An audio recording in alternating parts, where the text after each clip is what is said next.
Welcome to Audit the Audit, where we sort out the who and what and the right and wrong of police interactions. This episode covers stop and identify laws, obstruction, and searches incident to arrest, and is brought to us by the United States Court of Appeals for the 11th Circuit. On June 10th, 2019, mechanic Roland Edger traveled to the Progressive Union Missionary Baptist Church in Huntsville, Alabama to repair the car of a long-term client whose vehicle had broken down in the parking lot while she was working as a teacher at the church. When he first inspected the vehicle at around 2 p.m. in the afternoon, Mr. Edger concluded that he would need to come back later with additional tools to fix the car. That evening, he returned to the church with his stepson, Justin Newby, to work on the vehicle. A security guard observed the two men working on the vehicle and called 911, reporting that the men were, quote, messing with an employee's car that was left on the lot. About 30 minutes later, Officer Krista McCabe of the Huntsville Police Department arrived, and the interaction that followed was captured on body camera.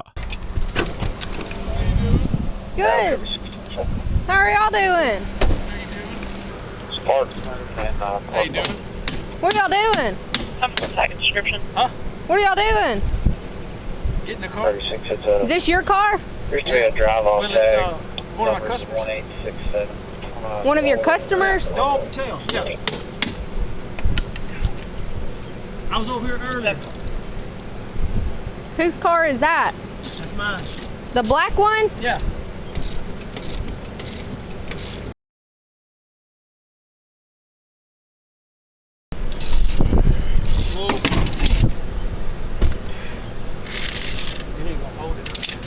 Alright.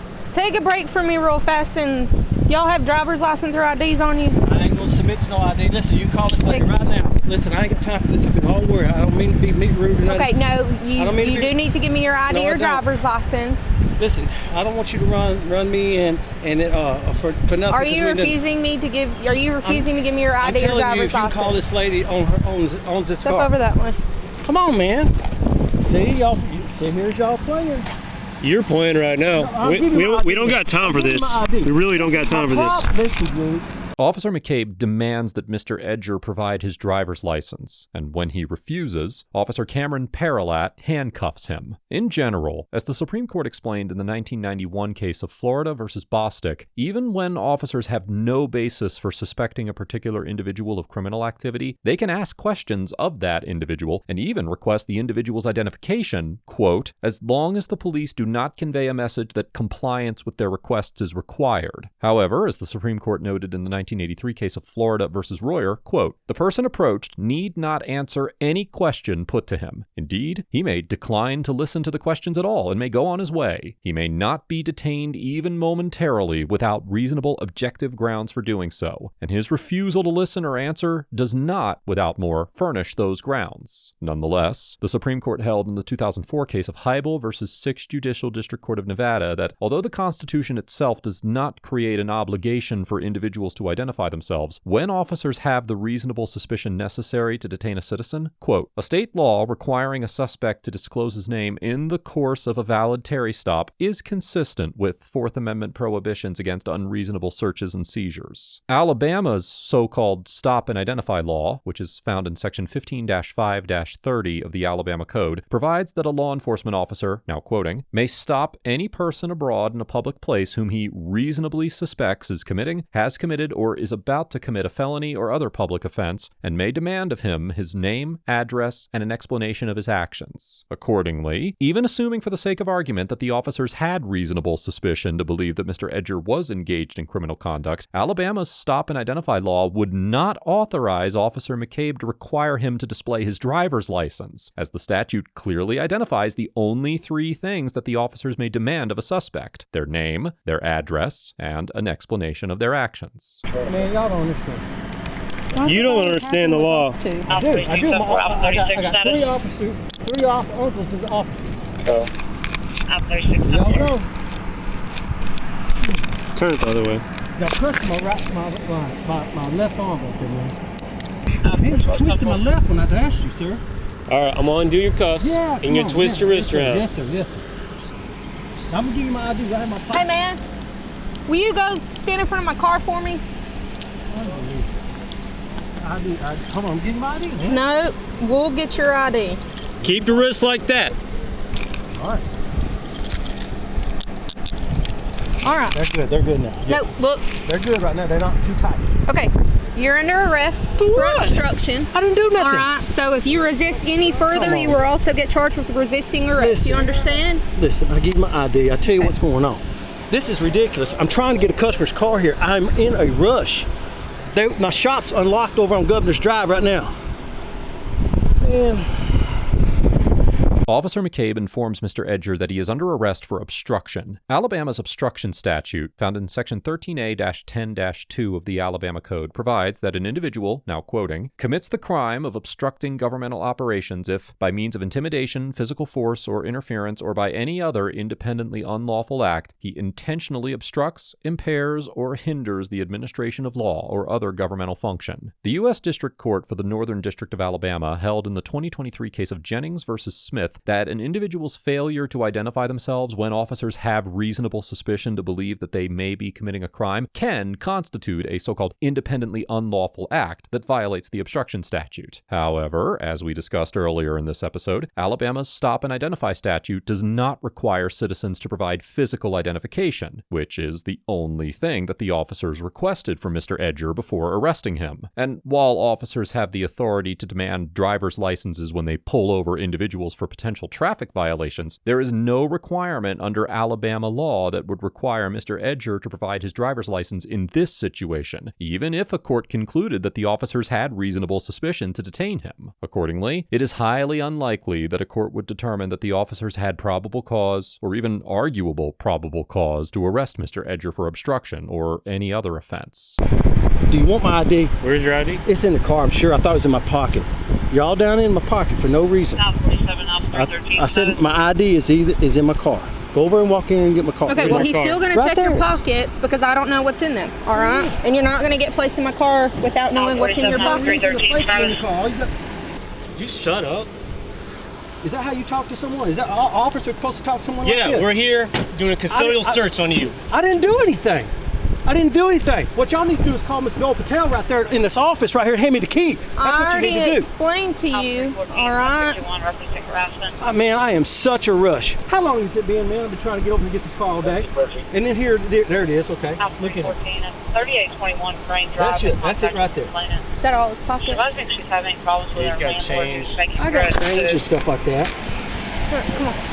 This ain't necessary. The officers searched Mr. Edger's pockets before placing him in the backseat of the police cruiser. In the 1973 case of United States v. Robinson, the Supreme Court held that law enforcement officers are authorized to conduct a warrantless, so-called full search of the person incident to a custodial arrest without violating the Fourth Amendment. In reaching this conclusion, the court noted that, quote, a custodial arrest of a suspect based on probable cause is a reasonable intrusion under the Fourth Amendment. That intrusion being lawful, a search incident to the arrest requires no additional justification. However, it is important to note that this exception to the warrant requirement for searches only applies to constitutionally lawful arrests. And in situations where the underlying arrests are not based on probable cause, any evidence obtained during the search of the arrestee can typically be suppressed. Therefore, in this case, it is highly likely that a court would conclude that because the officers did not have probable cause to arrest Mr. Edger, their search of his person also violated the Fourth Amendment. This ain't necessary. It is necessary. Called obstruction. Listen, I didn't do anything. Please listen. I've already told him that he's under arrest. This is ridiculous, man. You know what I'm saying? Hey, look, I didn't do the crime, but she's trying to arrest somebody for not doing a crime. She's trying to arrest me for obstruction. For what? I didn't do anything. I didn't do anything. Huh? That's what I'm saying. Sit down. Listen, please listen. Sit down. Well, that's what I'm saying, man. I got my shop unlocked over there. I'm trying to confide. Man, please listen to me. Sit down in the car. Man, please listen. No, you don't want to listen to us. I'm trying to explain to you. I'm trying to explain. Stay. Okay, once again, just have a seat right there for me, okay? I'm not under arrest. Do you have... No, I just need your ID. Thank you. Okay. So, all right, he is going to jail. All right? Yes. Okay, well, that sucks. I mean, good people go to jail too. Good people, bad people, if they break the law, they go to jail. All right? I asked him multiple times for his ID or driver's license, did I not? Yep. Okay, then he refused. I asked him again if he was sure that he was refusing to give it to me. He confirmed that he was refusing to give it to me, and at that point, he is obstructing an investigation, and he is going to jail, all right? I'm out here because I got a call stating that that vehicle, okay, is an employee here, and you guys were inside the car, and you're not supposed to be inside the car, okay? And that's fine, all right, but I'm still here making sure that you're not doing anything illegal. But it took me now, how long have I been out here? Like 5, 6, 7-ish minutes, okay? I'm just now getting to tell you why I'm here because of his action, all right? I'm just now getting to explain what I'm investigating because he deterred me from doing that. That's his car. He owns the body shop from Governor's Shell Station, Auto Collision. He owns that. I've been with him. Look. Y'all call. Okay, so whose car is it that is an employee? It's Miss Dola. She works here. Which at the car daycare. is it that's hers? The red one. Okay, is she here? No, ma'am. They've already went home for the day. Okay, well, what's her last name? I'm not sure. Is it Perez, maybe? Does anybody know what it is? Because I'm just a security guard, and all I seen was them jacking up a car. You can't get away with stuff like that. Acting the way that he did, all right, and refusing to give his identification. I gave him plenty of opportunities to give me his ID, in which he confirmed that obstruction. They said you're going to jail for obstruction of There's no crime committed. There is. You refused multiple times to identify yourself to me. You can argue that point in court. Now, what do you have to say? What do you need to release to your son? Yes, sir. Really? Okay, do you have nothing else to say? I don't know what to say. Cool. Sir, okay, hold cool. on, sir. I don't know what to say. What do you need from him? Well, obviously he doesn't want to talk about that. He wants to talk about him being charged. So I have the keys to that car on the top of the car. You're free to go. You Okay? couldn't just ask him for me? What's up? You couldn't just ask him who I need to call? Well, he'll be able to call someone once he gets into jail. As soon as he gets done, as soon as he gets booked done, you saw that all he wanted to talk to was either me or that officer. He didn't want to talk to you after we told him multiple times to talk to you. 36. I can't advise they were watching on the Don't do it this way. I don't need my face. I go to church. I'm a good person. Okay, Please don't. you break the law. Oh my Lord, All right. I'm so stressed. Please, what about my money and stuff? It's right here in my seat. Please don't do me this way. Man, this is gonna blow my whole paycheck trying to make some bail. Please don't. 32 on Bluebird. I'm 32. No, hey, I know we're here now, and and you're not happy with me, but I'm very sorry. Okay. Like I said, all I would have done when I got there is get y'all's ID to see who you are. All right. I would have called. I'm not gonna butcher his last name. All right. I'm not even gonna try. I would have called that male. Oh yeah. Whoever car that was. Okay. That's how it would have been. I would have called him. I would have verified that you're supposed to be there with the car, and I would have said, y'all have a great night. All right. But there was no way that you would have reconsidered after that. No, sir. If we do that, then everyone. Would you take a moment and just let me talk to you for a second here, though? We're already at the jail. All right, let's come over here.